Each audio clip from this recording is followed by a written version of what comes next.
بسم الله الرحمن الرحيم. حزانت و رضاعت. ولادت کے بعد 3-4 روز تک آپ کے والدہ ماجدہ نے دودھ پلایا. پھر آپ کے چچا ابو لہب کی کنیز ثویبہ نے آپ کو دودھ پلایا. یہ وہی ثویبہ ہے جن کو آپ کی ولادت کی خوشخبری سنانے پر ابو لہب نے آزاد کر دیا تھا.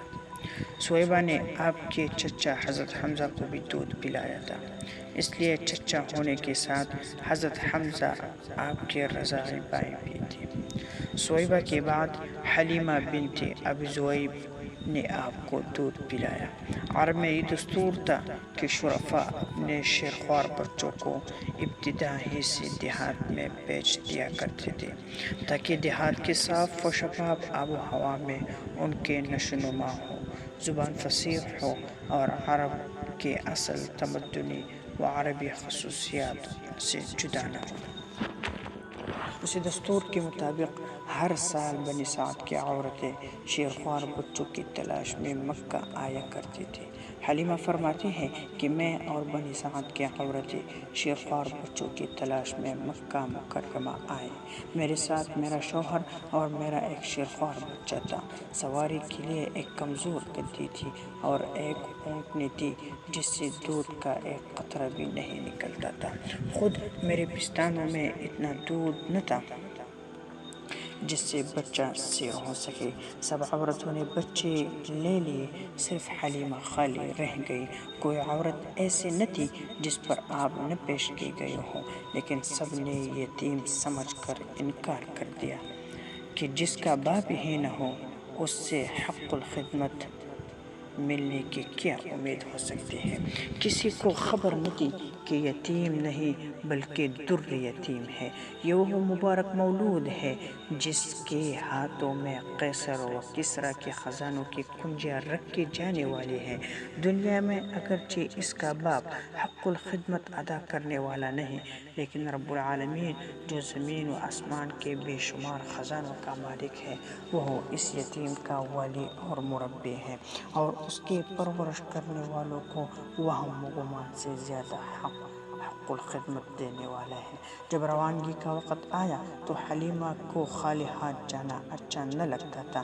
یکایک غیب سے حلیمہ کے دل میں اس یتیم کو لے جانے کے لیے شدید تقاضا ہوا اور انہوں نے اپنے شوہر سے کہا، میں تو اس یتیم کو لینے جا رہا ہوں، ضرور اسی کو لاؤں گی.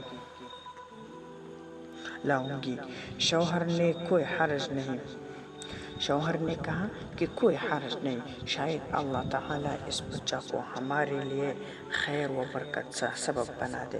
جاؤ لے آؤ. بنی سعد کی عورتوں نے مخلوق سے امید لگائی تھی اور حلیمہ سعدیہ نے اللہ پر بھروسہ کیا. حلیمہ کا بیان ہے کہ اس مولود مسعود کو گود لینا تھا کہ چھاتیوں میں جو خشک پڑی تھی اتنا دودھ اتر آیا کہ آپ بھی سیر ہو گئی اور آپ کا رضاعی بھائی بھی. یہی حال اونٹنی کا ہوا، اس کی تن دودھ سے بھر گئی. میرے اور میرے شوہر نے خوب سیر ہو کر دودھ پیا. جب بنی سعد کا قافلہ مکہ سے واپسی ہونے لگا تو ان کے لاغر کمزور سواری برق رفتار ہو گئی. یا تو اس کو چابک مار مار کر ہنکایا جاتا تھا یا وہ اب تعمیر نہیں ہمتی تھی. ساتھ والی عورتوں نے پوچھا کہ اے حلیمہ، یہ وہی پہلی سواری ہے؟ واللہ اب تو اس کی شان ہی کچھ اور ہے. قحط کا زمانہ تھا اور سرزمین بنی سعد کچھ زیادہ ہی قحط کی لپیٹ میں تھی. بکریاں جنگل سے چر کر آتی تھی تو ایک قطرہ دودھ کا نہیں ہوتا تھا. مگر اب مکہ سے واپسی کے بعد حلیمہ کی بکریوں کی حالت اور تھی. وہ پیٹ بھری ہوتی اور دودھ بھی خوب ہوتا. دوسرے لوگوں کی بکریاں بھوکی ہوتی اور دودھ بھی نہیں ہوتا. لوگوں نے اپنے چرواہوں سے کہا کہ تم بھی اپنی بکریاں وہیں چراؤ جہاں حلیمہ بکریاں چراتی ہے. چنانچہ ایسا ہی کیا گیا مگر کوئی فرق نہ پڑا. حلیمہ کی بکریاں پیٹ بھری ہوئی دودھ سے لبریز آتی تھی اور دوسری بکریاں بھوکی واپس آتی تھی اور دودھ بالکل نہ ہوتا. حلیمہ کہتی ہے کہ اللہ تعالیٰ اسی طرح ہمیں خیر و برکت سے نوازتے رہے اور 2 سال پورے ہو گئے۔